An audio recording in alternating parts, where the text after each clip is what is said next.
Amis de l'électronique française, bonjour. Il y a quelque temps, je vous ai fait une vidéo pour vous présenter un petit relais statique qui est fabriqué et commercialisé par la société française Selduc. Un petit relais voilà, qui avait une détection d'anomalies. Vraiment un composant que j'ai trouvé assez sympa et innovant. Et aujourd'hui, je vais vous en montrer un autre, toujours fabriqué en France par cette même société, qui là est un relais statique toujours, mais pour du courant continu, et comme on va le voir, pour commander des moteurs. Alors, découvrons ensemble le datasheet de ce magnifique composant. Le datasheet disponible en anglais et en français, ce qui est bien d'ailleurs, enfin, vu que c'est une société française, mais c'est vrai que c'est plutôt sympa. Alors voilà comment ça se présente. Comme on peut le voir, c'est un système complètement moulé, ce qui est souvent le cas des relais statiques. Alors ça a bien sûr des avantages et des inconvénients. Le plus gros avantage, voilà, c'est que c'est une pièce, c'est complètement protégé de l'humidité, de l'oxydation, de toutes les atteintes extérieures. Après, l'inconvénient, bien sûr, c'est que c'est absolument pas réparable. Si jamais ça tombe en panne, il n'y a pas d'autre choix que de le changer. Enfin bon, d'un autre côté, c'est déjà le cas aussi pour beaucoup de composants. Quand un circuit intégré tombe en panne, on le change complètement. Comme on va le voir, c'est un relais qui contient ce qu'on appelle un pont en H, qui permet de commander un moteur continu dans les deux sens possibles. Je vous renvoie sur ma vidéo sur le petit moteur à continu, sachant qu'en inversant la polarité aux bornes de ce genre de moteur, le moteur tourne dans un sens ou dans l'autre. Donc ce relais va permettre, comme on va le voir très facilement, de le commander en mode, stop, de tourner dans un sens, tourner dans l'autre. On peut voir qu'il offre aussi des protections et contre les surtensions et les transitoires. Ce qu'on appelle transitoires, c'est des pics de tension très rapides qui arrivent très fréquemment, surtout au milieu industriel. Et aussi contre les courts-circuits de la charge. Si par hasard le moteur se met en court-circuit, ça ne l'endommagera pas. Livret connexion débrochable par bande à ressort. Là, on retrouve un peu la même technologie, même si c'est pas les mêmes connecteurs que l'on avait vu sur l'autre relais que je vous avais montré. Et c'est sûr que ça permet d'avoir un montage très simple et sans donc avoir à visser, sachant que c'est bien connu que les connexions vissées avec le temps ont tendance à se desserrer et qu'il faut les resserrer de temps en temps. Locking des commandes simultanées, ça veut dire que si à un moment donné on fait quelque chose qui n'est pas autorisé, c'est-à-dire on lui dit de tourner dans les deux sens à la fois, c'est géré, ça ne fera pas de catastrophe. Ils indiquent pour info que si vous avez d'autres besoins particuliers, il ne faut pas hésiter à les consulter. Donc il peut s'alimenter donc de 8 à 36 volts continu, ce qui est une plage dynamique assez grande.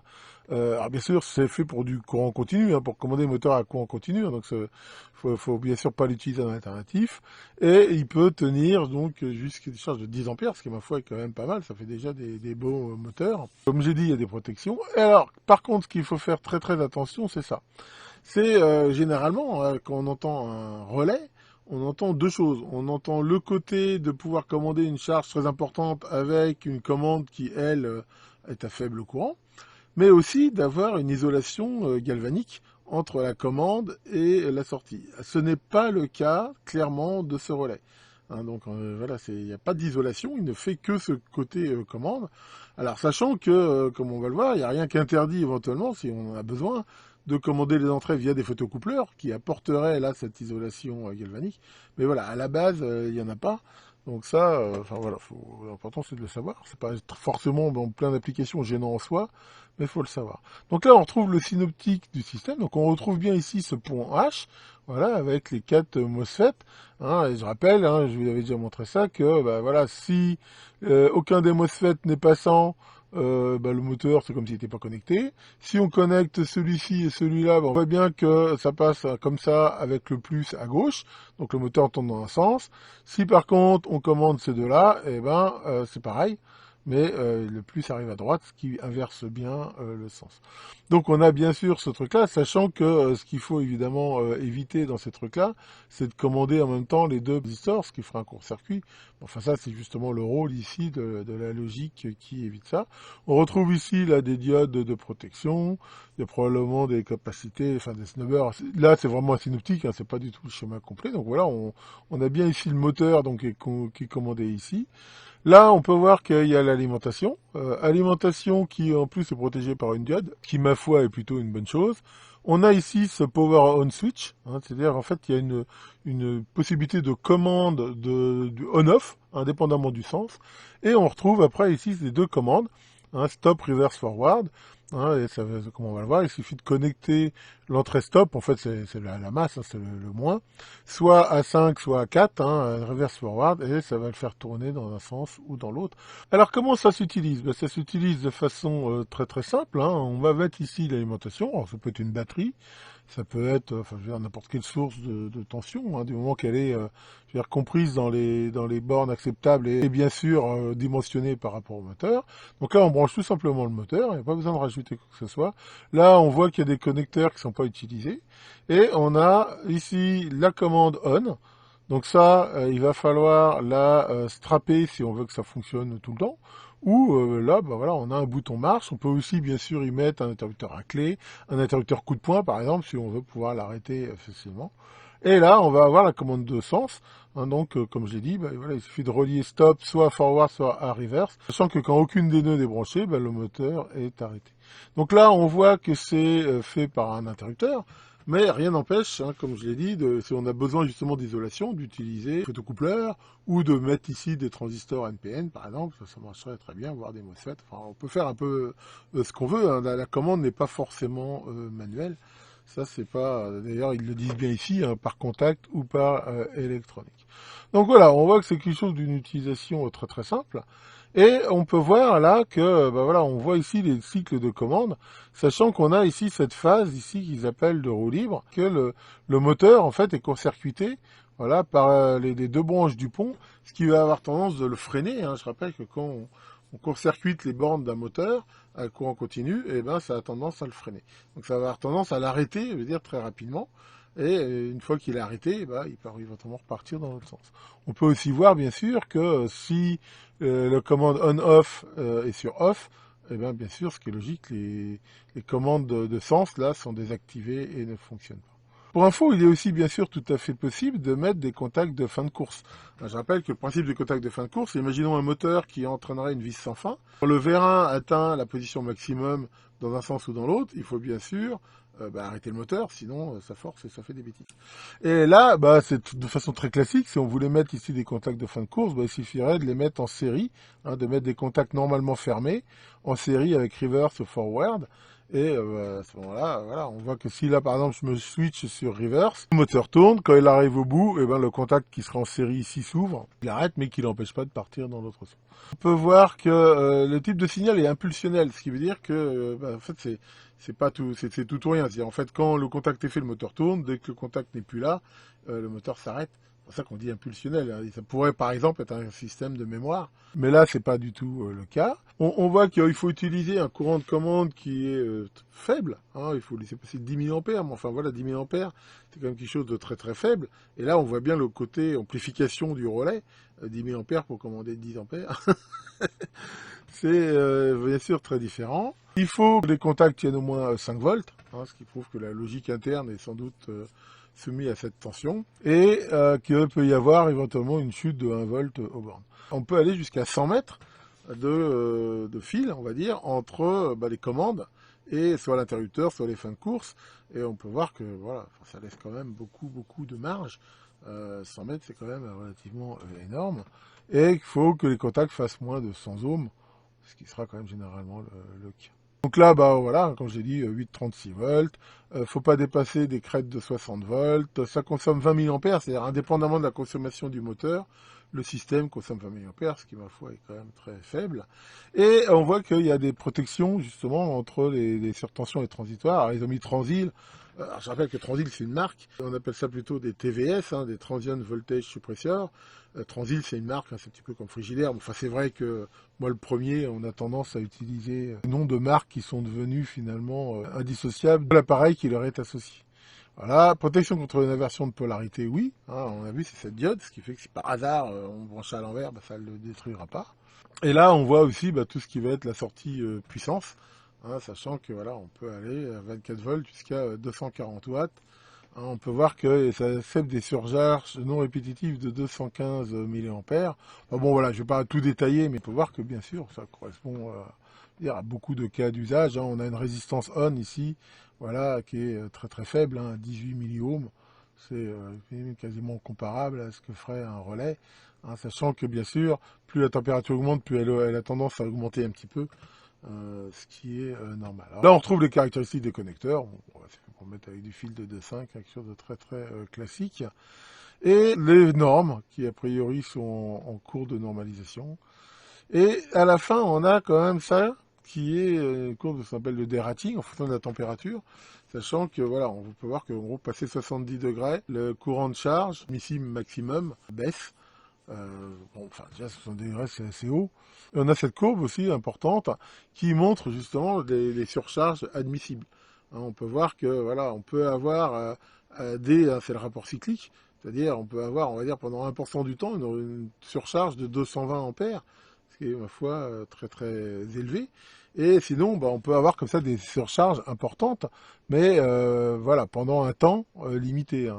On voit ici le rapport cyclique, et sachant que voilà, ça dépend aussi de la température. Là, c'est quand même à une température de 100 degrés.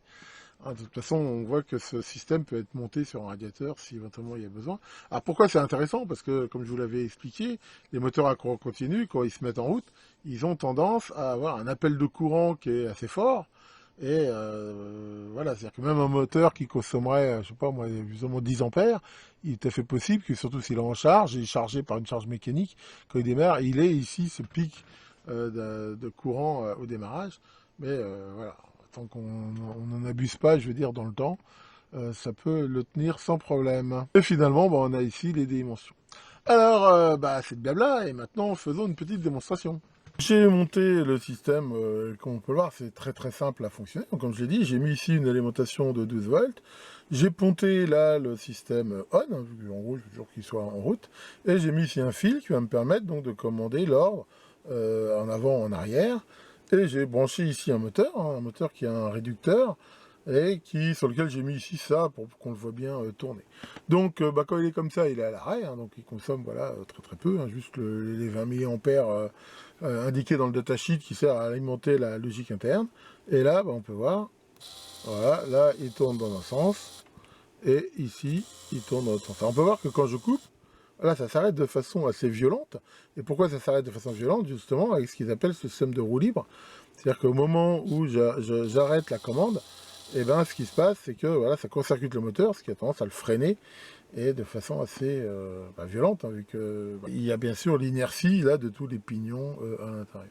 Donc voilà, en fait, il n'y a pas grand-chose à montrer, parce que c'est une simplicité vraiment biblique à utiliser. Hein, ça contient, comme on l'a vu, toutes les protections, toute la logique.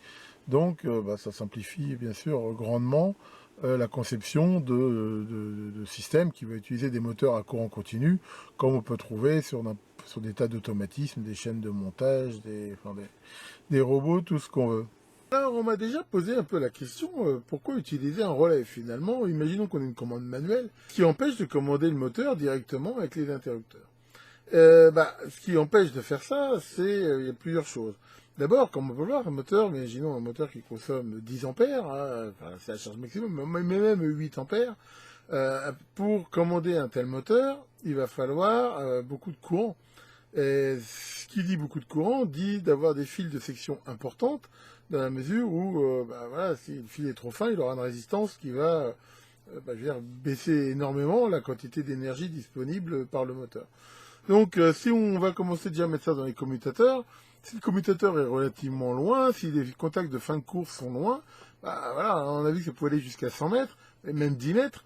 10 mètres avec des fils aller-retour pour passer 8 ampères dans un moteur, il va falloir déjà avoir, je veux dire, ça va coûter très cher en cuivre, hein, le cuivre ça coûte cher, et même ça fera quand même des pertes. Donc ça c'est une première raison qui pousse à utiliser un relais, parce que là, par le coup, comme on a vu que la commande c'était 10 000 ampères, là on peut utiliser du fil, on va dire, voire quasiment, pourquoi pas, même si c'est un peu fin, mais enfin même pourquoi pas du fil téléphonique, ça ira très bien.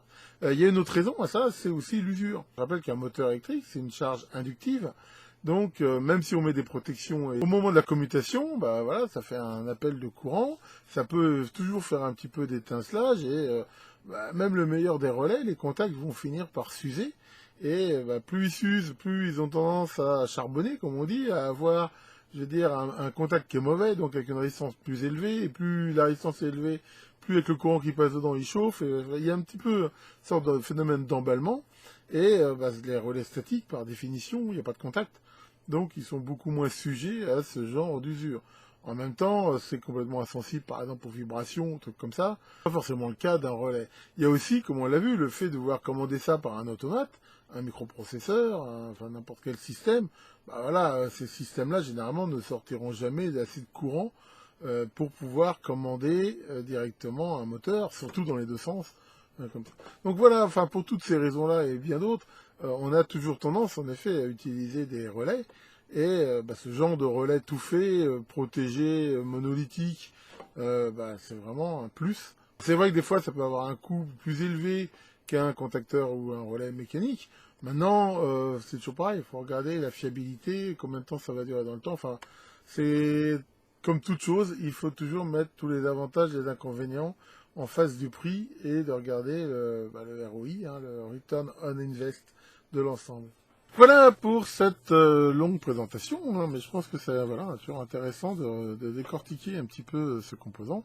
Alors je rappelle que c'est pas dire pour ça que je l'ai mis dans ma série Pro, des composants de haute qualité plutôt utilisés dans le monde professionnel, bien que, encore une fois, si en tant qu'amateur, vous voulez en utiliser, ça pose absolument aucun problème. D'habitude, je mettrai en commentaire de la vidéo un lien vers le site de la société française Selduc et vers aussi la page de ce produit. Tiens, Maurice, ça va, Maurice, qu'est-ce que t'as? Tu veux me poser une question? Ouais, c'est quoi ta question? C'est quoi un canif?